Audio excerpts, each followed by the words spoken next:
تیری رحمت سے یا رب کفر ہے مایوس ہو جانا،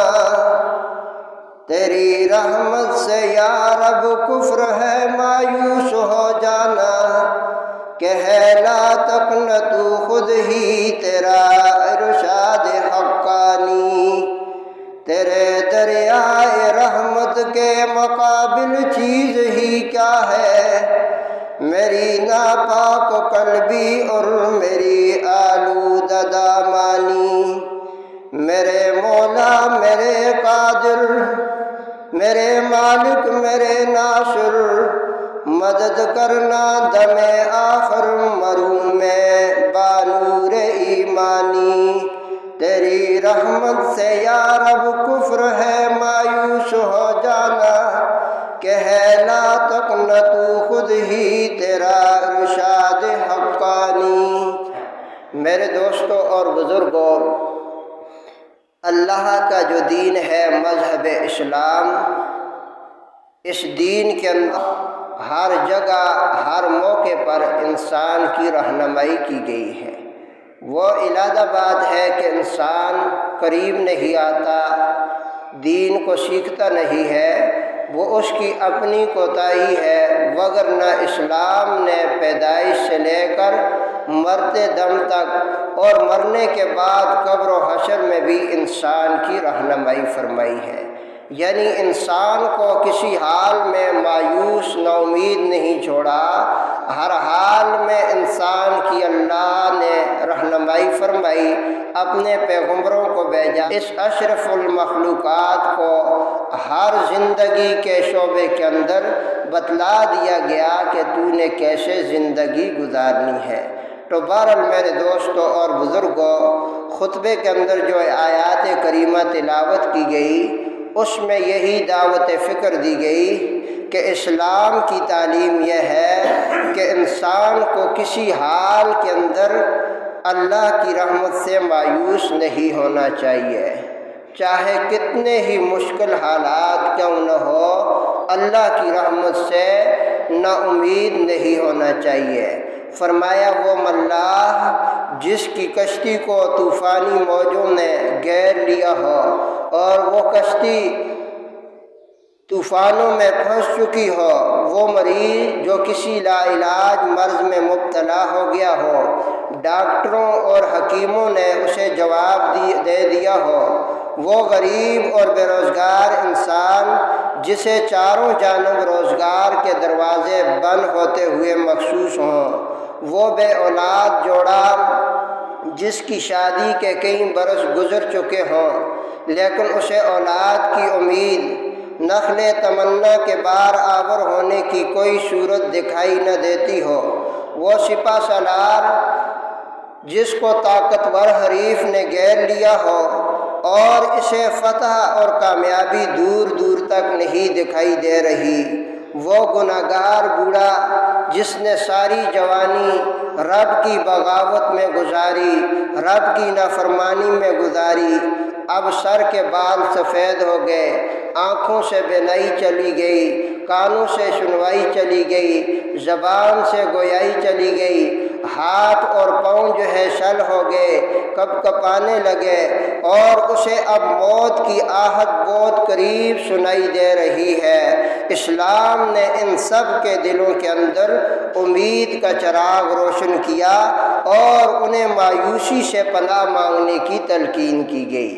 جیسے آپ نے پڑھا ہے کہ قرآن کریم کے اندر جب حضرت یعقوب علیہ السلام کے سامنے ان کے بیٹوں نے اپنے گم کردہ بھائی کے بارے میں مایوسی کی باتیں کی، نا امیدی کی باتیں کی، تو حضرت یعقوب علیہ السلام نے فوراً تنبیہ کی اور فرمایا اِنَّهُ لَا يَيْأَسُ مِن رَّوْحِ اللَّهِ إِلَّا الْقَوْمُ الْكَافِرُونَ کہ او بیٹو اللہ کی رحمت سے نا امید نہ ہو،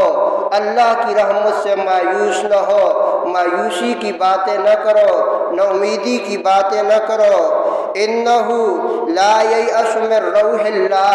اللہ کی رحمت سے نا امید نہیں ہوتے إِلَّا الْقَوْمُ الْكَافِرُونَ کافر لوگ، یعنی جنہیں اللہ کی قدرتوں سے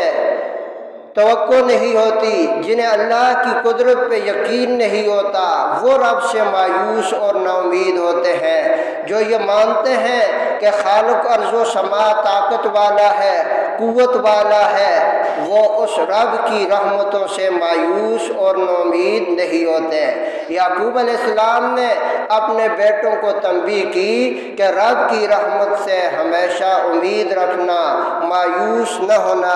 اسی طرح حضرت زکریا علیہ السلام 95 سال کی عمر ہے اور بڑھاپے نے آ گھیرا ہے، بیوی بھی بانجھ ہے اور ان کی عمر بھی جو ہے 90-95 سال کے قریب ہے۔ بڑھاپے نے، کمزوریوں نے آ گھیرا ہے اور حضرت زکریا علیہ السلام رب کی بارگاہ میں عرض کرتے ہیں، قال رب انی وہن العظم منی واشتعل الرأس شیبا ولم اکن بدعائک رب شقیا۔ کہنے لگے زکریا علیہ السلام کہ اے پروردگار، بڑھاپے کی وجہ سے میری ہڈیاں کمزور ہو گئی ہیں، میرے سر کے بال جو ہیں شعلہ مارنے لگے ہیں، یعنی کہ سفیدی سر کے بالوں پہ آ چکی ہے، اور اے میرے پروردگار، میں نے جب بھی تجھ سے مانگا کبھی محروم نہیں ہوا، میں تیری رحمت سے نا امید نہیں ہوں، مایوس نہیں ہوں، چاہے ظاہری اسباب جیسے بھی ہوں، ظاہری طور پر مایوسی اور نومیدی کے اسباب اگرچہ ہوں، لیکن میں اسباب کو نہیں، میں تیری رحمت و قدرتوں پہ میرا ایمان ہے۔ میں نے جب بھی تجھ سے مانگا اے پروردگار، میں کبھی نا امید نہیں ہوا، مایوس نہیں ہوا۔ اب بڑھاپے میں میرا کوئی سہارا پیدا فرما، میں کمزور ہو چکا، بیوی بھی بوڑھی ہو چکی، اب کوئی سہارا، کوئی بیٹا عطا فرما۔ رب ذوالجلال نے زکریا علیہ السلام کو یحییٰ علیہ السلام کی جو ہے خوشخبری دی کہ آپ کا بیٹا یحییٰ، ہم آپ کو ایسا عظیم بیٹا عطا کریں گے۔ چنانچہ حضرت زکریا علیہ السلام نے جب یہ خوشخبری سنی تو خوشی میں بطور تعجب خوشی کے عالم میں کہنے لگے کہ رب انا یکون لی غلام وکانت امرأتی عاقرا وقد بلغت من الکبر عتیا، کہ اے پروردگار یہ کیسے ہوگا کہ ظاہری تو کوئی ایسے اسباب نہیں ہے، میں 100 سال کے قریب، میری بیوی بھی بانجھ ہے، 100 سال کے قریب ہے، آیا ہم جوان دوبارہ ہوں گے یا اسی حال میں ہماری اولاد ہوگی؟ یعنی زکریا علیہ السلام نے فرمایا کہ اے پروردگار، میں نے جو مانگا میں نا امید مایوس نہیں ہوں، لیکن پوچھنا یہ چاہتا ہوں ظاہری اسباب تو ایسے معلوم نہیں ہو رہے، کیسا میری اولاد ہوگی؟ رب ذوالجلال نے فرمایا قال کذالک قال ربک هو علی حی، فرمایا اسی حال میں، اسی بڑھاپے میں، اسی 95 سال کی عمر میں، اسی بیوی کے بانجھ پن ہونے کے باوجود میں طاقت و قدرت رکھتا ہوں، یہ میرے لیے آسان ہے۔ وقد خلقتک من قبل ولم تک شیئا، حالانکہ تم سوچو اے زکریا، جب تم کچھ بھی نہیں تھے، ایک قطرے سے تمہیں پیدا کیا، ظاہری طور پر تو کوئی سبب نہیں تھا، کون جو ہے یہ سوچ سکتا ہے کہ ایک چھوٹے سے قطرے سے اتنا خوبصورت انسان پیدا کرنا؟ تو اے زکریا، اسی حال میں بغیر اسباب کے میں تمہیں بیٹا عطا کروں گا، یعنی اسی بڑھاپے میں تمہیں یحییٰ جیسا عظیم بیٹا عطا کروں گا۔ تو میرے دوستوں اور بزرگوں، اگرچہ انبیاء علیہ السلام کی تعلیمات آپ پڑھیں گے تو اس نتیجے پہ پہنچیں گے کہ تمام انبیاء علیہ السلام نے رحمت خداوندی سے امید کا سبق دیا، یعنی رحمت خداوندی سے نا امیدی یہ آسمانی شریعت میں ہے ہی نہیں ہے۔ آسمانی جتنی شریعتیں آئی، تمام شریعتوں کے اندر انسان کو اللہ کی رحمت سے مایوس ہونے سے منع کیا گیا، اور اللہ کی رحمت سے ہمیشہ جو ہے امید رکھنا اور اللہ کی قدرتوں سے امیدیں رکھنے کی تلقین کی گئی۔ اور انبیاء علیہ السلام کی تعلیمات سے دور ہونے کی وجہ سے اور اللہ کے دین سے دور ہونے کی وجہ سے لوگوں کے اندر مایوسی پھیلی، مایوسی پائی گئی۔ لوگوں نے آسمانی شریعت کے اندر اپنی خواہشات کی آمیزش اور تخریفات کر دی، جس کی وجہ سے حضور کی آمد سے قبل تمام عالم کے اوپر اللہ کی رحمت سے مایوسی کی ایک عام فضا چھائی ہوئی تھی، یعنی لوگوں کے اوپر مایوسی حاوی تھی، کیونکہ وہ اللہ سے دور تھے، اللہ کی معرفت انہیں نہیں تھی، انبیاء علیہ السلام کی تعلیمات سے وہ دور تھے، اور انبیاء علیہ السلام جو تعلیم دے کر گئے تھے اس تعلیم کو انہوں نے تحریف کر دیا، اور اسی وجہ سے ان پر مایوسی کے سائے چھائے ہوئے تھے۔ چنانچہ حضور کی آمد سے قبل ہندوستان اور اطراف میں آواگان کا فلسفہ اور عقیدہ،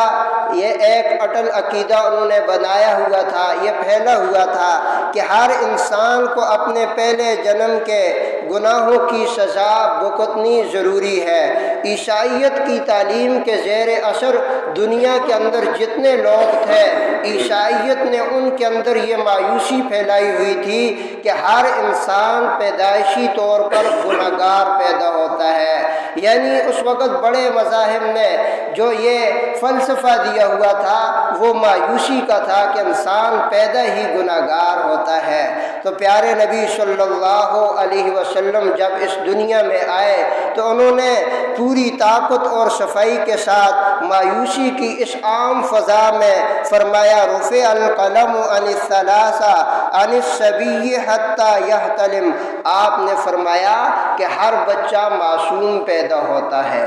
ہر بچہ معصوم پیدا ہوتا ہے، پاک پیدا ہوتا ہے۔ حالانکہ باقی مذاہب نے مایوسی پھیلائی ہوئی تھی کہ ہر انسان گناہگار پیدا ہوتا ہے، اور اسلام نے، پیغمبر اسلام نے مایوسی کی اس عام فضا میں پوری طاقت اور قوت کے ساتھ لوگوں کے ذہن میں یہ بات سمجھائی کہ دیکھو اللہ کی رحمت سے مایوس نہ ہو، ہر بچہ معصوم پیدا ہوتا ہے، کوئی بھی انسان کسی دوسرے کے عمل کا ذمہ دار نہیں ہے، کسی دوسرے کے گناہ کا جوابدہ نہیں ہے۔ بڑے سے بڑا گناہگار اگر اپنی غلطیوں کا اعتراف کرے، اس پہ ندامت کا اظہار کرے، رب کے سامنے آ کر گڑ گڑائے، ندامت کے آنسو بہائے، وہ ایسے پاک ہو جاتا ہے کہ جیسے اس نے گناہ کیے ہی نہیں۔ یعنی کہ اسلام نے، پیغمبر اسلام کی تعلیمات نے یہ تعلیم دی کہ نا امید نہ ہو، اللہ کی رحمتیں بڑی وسیع ہیں، بڑی کشادہ ہے، تم اس لیے نا امید و مایوس ہو گئے کہ تم اللہ کی معرفت نہیں رکھتے، تم اللہ کے دین سے دور ہو۔ اللہ کے دین نے تمہیں سمجھایا کہ جو نہیں ہو سکتا وہ بھی رب کر کے دکھا دیتا ہے، بغیر جو اسباب کے محتاج نہیں ہے وہ قادر مطلق ہے۔ چنانچہ آپ صلی اللہ علیہ وسلم نے توبہ کے فضائل اور خدا کے دریائے رحمت کے جوش کو اس انداز میں بیان کیا کہ سالہ سال کے نا امید لوگ بھی، سالہ سال کے گناہگار نا امید لوگ بھی یہ محسوس کرنے لگے کہ اللہ تو اپنے بندے کا منتظر ہے، مشتاق ہے، جو بغاوت کے بعد اطاعت، معصیت کے بعد عبادت کے راستے پہ چلنا چاہتے ہیں، اللہ تو ایسے بندوں کے منتظر ہے، مشتاق ہے۔ چنانچہ قرآن کریم میں غالباً 24ویں پارے میں فرمایا کہ قل یا عبادی الذین اسرفوا علی انفسہم، اے میرے محبوب پیغمبر میرے بندوں سے کہہ دو، یا عبادی الذین اسرفوا علی انفسہم، اگر تم نے اپنی جانوں کے اوپر ظلم کر دیے، لا تقنطوا من رحمت اللہ، میری رحمتوں سے مایوس نہ ہو، نا امید نہ ہو، ان اللہ یغفر الذنوب